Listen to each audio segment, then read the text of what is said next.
اعوذ باللہ من الشیطان الرجیم بسم اللہ الرحمن الرحیم۔ اقصی اسلامک ایجوکیشن کے معزز سامعین و ناظرین اور امت محمدیہ کی مقدس ماؤں بہنوں، السلام علیکم ورحمۃ اللہ وبرکاتہ۔ امید کرتی ہوں آپ جہاں بھی ہوں گے اللہ کے فضل و کرم سے خیر و عافیت سے ہوں گے، اور دعا گو ہوں کہ اللہ پاک آپ کو ہمیشہ صحت و سلامتی کے ساتھ پیار و محبت والی، خوشیوں والی، اتفاق اور اتحاد والی زندگی عطا فرمائے، آپ کو کبھی کسی کا محتاج نہ بنائے، آمین۔ سامعین، آج میں آپ کی خدمت میں ایک بہت ہی خاص اور مجرب وظیفہ لے کر حاضر ہوئی ہوں۔ یہ وظیفہ بہت ہی آسان ہے، بہت ہی مجرب ہے، طاقتور ہے، اس کے فائدے بہت ہی زیادہ ہیں، بڑا ہی تاثیر والا یہ عمل ہے۔ جو بندہ اس عمل کو، اس وظیفے کو کر لے گا، انشاءاللہ بفضل خدا اللہ پاک اس کے گھر میں رزق اور دولت کی ریل پھیل کرے گا، اس کے گھر میں اپنی رحمت بری نظر کرم جمائے رکھے گا، اپنے خزانے سے اس بندے کو عطا کرے گا۔ اس بندے کے گھر میں رزق اور دولت کبھی ختم نہیں ہوگی، تنگ دستی سے آپ کو نجات ملے گی، غربت سے آپ کو نجات ملے گی، قرض سے بھی آپ کو نجات ملے گی۔ اللہ کے دو بڑے ہی میٹھے پیارے سے نام ہیں، لیکن اس کے فائدے برکات بہت ہی زیادہ ہیں، پڑھنے میں بہت ہی ہلکے ہیں، یعنی زبان پہ ہلکے اور وزن میں بھاری ہیں۔ جو بندہ عاجزی کے ساتھ، انکساری کے ساتھ اور پورے یقین کے ساتھ اللہ کو ان ناموں سے پکار لیتا ہے تو اللہ کریم اس کی فریاد کو ضرور سنتا ہے۔ یعنی جب بندہ اللہ کو بڑے پیار، محبت اور مٹھاس سے یاد کرتا ہے تو اللہ کریم اس بندے کی اس دعا کو بڑی ہی توجہ سے سنتا ہے۔ جب ہماری نیت میں فطور ہوگا، ہماری دعائیں قبول نہیں ہوں گی۔ جتنی عاجزی کے ساتھ، جتنی لگن کے ساتھ ہم اللہ کو یاد کریں گے، اللہ کریم اتنی ہی جلدی ہمیں عطا کرے گا، اتنا ہی زیادہ ہمیں عطا کرے گا، بشرط یہ کہ ہمارا یقین پکا ہونا چاہیے۔ ہر بندے کا یقین اللہ پہ پکا ہوتا ہے، لیکن جب ہم وظائف کرتے ہیں، اللہ کے ناموں کا ورد کرتے ہیں، قرآنی آیات یا قرآنی سورتوں کا ورد کر کے اللہ سے مانگتے ہیں، تب بھی یقین پکا ہونا چاہیے۔ یقین اس طرح کا ہونا چاہیے کہ اس عمل کے کرنے کے بعد ہماری ہر دعا قبول ہوگی، اللہ پاک ہمیں اپنے خزانے سے عطا کرے گا، رزق اور دولت سے نوازے گا، جو چیز ہم مانگیں گے ہمیں ضرور ملے گی، ہر مقصد میں ہمیں کامیابی ملے گی۔ جو بندہ اس یقین کے ساتھ وظیفہ کر لے گا، انشاءاللہ وہ ان تمام فوائد سے مستفید ہوگا جن کا میں نے آپ کے ساتھ ذکر کیا ہے۔ آج میں آپ کے ساتھ اللہ کے دو ناموں کا وظیفہ شیئر کروں گی۔ اللہ کے یہ دو نام جو بندہ پڑھ لے گا، انشاءاللہ بفضل خدا اس بندے کے لیے اللہ کی غیبی مدد آئے گی، غیبی خزانے کھول دیے جائیں گے۔ اس عمل کو، اس وظیفے کو میں جس طریقے سے بتاؤں گی، جو بندہ اسی طریقے سے کرے گا، انشاءاللہ اسے بہت ہی جلد فائدہ ہوگا۔ وقت کی نزاکت کو مد نظر رکھتے ہوئے ہم اپنے مقصد کی طرف چلتے ہیں۔ وظیفہ ذکر کرنے سے پہلے میری آپ سے گزارش ہے کہ ویڈیو کو آخر تک ضرور دیکھیے گا، اور جن لوگوں نے ابھی تک میرے چینل اقصی اسلامک ایجوکیشن کو سبسکرائب نہیں کیا، وہ نیچے موجود لال رنگ کے بٹن کو دبا دیں اور ساتھ موجود گھنٹی کے بٹن کو دبا دیں تاکہ میری ہر نئی آنے والی ویڈیو کی اپڈیٹ آپ تک بآسانی پہنچ سکے۔ جزاک اللہ۔ اسی کے ساتھ میری آپ سے گزارش ہے کہ ہم نے ایک نیا چینل مانو فوڈ سیکرٹس کے نام پہ شروع کیا ہے۔ اس چینل پہ جائیں، سبسکرائب کریں، لائک اینڈ شیئر کریں، ہمیں سپورٹ کریں۔ آپ لوگوں کی سپورٹ ہماری کامیابی کا ذریعہ بنے گی۔ اب میں آپ کو عمل بتانے لگی ہوں، توجہ سے ملاحظہ فرمائیں۔ آپ نے اس عمل کو، اس وظیفے کو دن میں کسی بھی وقت، کسی بھی نماز کے بعد یا چلتے پھرتے، اٹھتے بیٹھتے بھی آپ اس عمل کو، اس وظیفے کو کر سکتے ہیں۔ بہتر یہ ہے کہ آپ پنجگانہ نماز پڑھنے کا اہتمام کریں اور ہر نماز کے بعد ایک تسبیح اللہ کے ان دونوں ناموں کی پڑھ لیں جو اب میں آپ کو بتانے لگی ہوں، توجہ سے نوٹ فرمائیں۔ بسم اللہ الرحمن الرحیم۔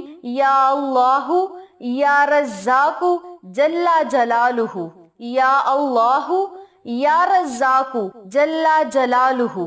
آپ نے اللہ کے ان دونوں ناموں کو اکٹھا پڑھ کر ایک تصور کرنا ہے، اور اسی ترتیب سے، اسی طریقہ کار سے آپ نے 100 مرتبہ اللہ کے ناموں کا ورد کرنا ہے۔ اب یاد رکھیں، کرنا آپ نے یہ ہے کہ جب آپ نے وظیفہ کرنے بیٹھنا ہے تو آپ نے اپنے پاس کوئی میٹھی چیز رکھ لینی ہے، چاہے وہ چینی ہو، چاہے وہ شکر ہو، ٹافی ہو، بسکٹ ہو، مٹھائی ہو، یعنی کوئی بھی میٹھی چیز آپ نے اپنے پاس رکھ لینی ہے، اس پہ آپ نے 100 مرتبہ اللہ کے ان دونوں ناموں کو پڑھنا ہے۔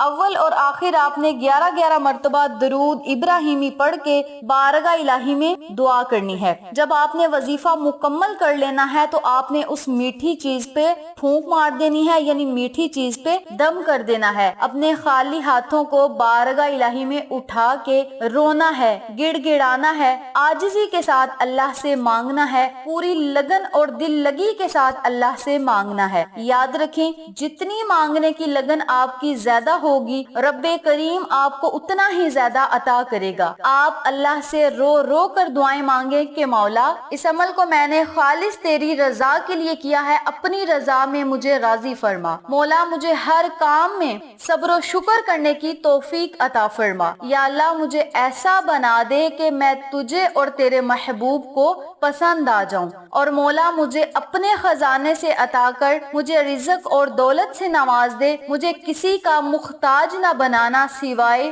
اپنے۔ میں جب بھی جھکوں تیرے در پہ جھکوں، تیرے آگے جھکوں، جب بھی ہاتھ پھیلاؤں تیرے آگے ہاتھ پھیلاؤں۔ مولا اپنے غیبی خزانے مجھ پہ کھول دے اور مجھے اتنا عطا کر کہ میں تیری راہ میں خرچ کرنے والا بن جاؤں، ضرورت مندوں کی ضرورتوں کو پورا کرنے والا بن جاؤں، غریبوں کی مدد کرنے والا بن جاؤں۔ اپنے لفظوں میں اللہ سے آپ نے دعا کرنی ہے کہ مولا مجھے قرض سے نجات دے، تنگ دستی کو ختم کر دے، دولت بے بہا عطا کر، رزق بے بہا عطا کر، میری دعاؤں کو قبول فرما لے، ہر حاجت کو پورا فرما، ہر مقصد میں مجھے کامیابی عطا فرما۔ اس طرح اپنے لفظوں میں آپ نے اللہ سے دعا کرنی ہے۔ یاد رکھیں جو بندہ دعا کرنے کے دوران اپنی آنکھوں سے آنسو ٹپکا لیتا ہے خوف خدا کی وجہ سے، جس بندے کی آنکھوں میں آنسو آ گئے، یاد رکھیں وہ آنسو جہنم کی آگ کو ٹھنڈا کر دیں گے۔ بندہ کتنا ہی زیادہ گناہگار کیوں نہ ہو، جب خوف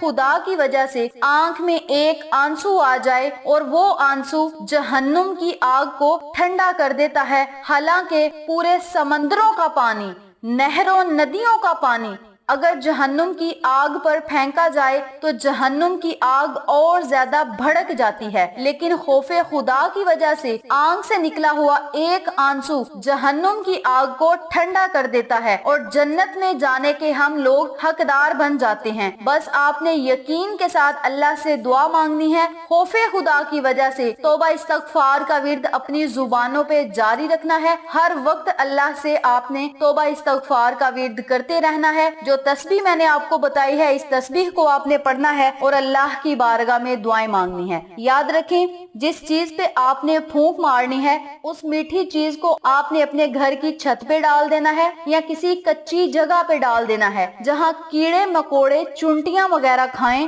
آپ کو اور مجھے دعائیں دیں۔ چھوٹا سا عمل ہے لیکن اس کے فائدے برکات بہت ہی زیادہ ہیں۔ یاد رکھیں جو کیڑے مکوڑے ہوتے ہیں وہ رزق کھا کے اللہ سے ہمارے لیے دعائیں کریں گے، اور اللہ کریم ہر جاندار کی دعا کو ضرور سنتا ہے، چاہے وہ انسان ہو، جن ہو، پرند ہو، چرند ہو۔ رب کریم ہر بندے کی دعا کو، ہر جانور کی دعا کو ضرور سنتا ہے۔ آپ اس عمل کو، اس وظیفے کو جس طریقے سے میں نے بتایا ہے اسی طریقے سے کریں اور اللہ کی رحمتوں، نعمتوں، برکتوں سے مالا مال ہوں۔ ویڈیو پسند آئے تو لائک کریں، شیئر کریں، چینل کو سبسکرائب کریں اور ساتھ موجود بیل آئیکن کو دبا کے آل نوٹیفیکیشن پہ کلک کریں تاکہ میری ہر نئی آنے والی ویڈیو کی اپڈیٹ آپ تک بآسانی پہنچ سکے۔ انشاءاللہ پھر کسی نئے وظیفے یا اچھی معلومات کے ساتھ آپ کی خدمت میں حاضر ہوں گے۔ تب تک کے لیے اللہ نگہبان۔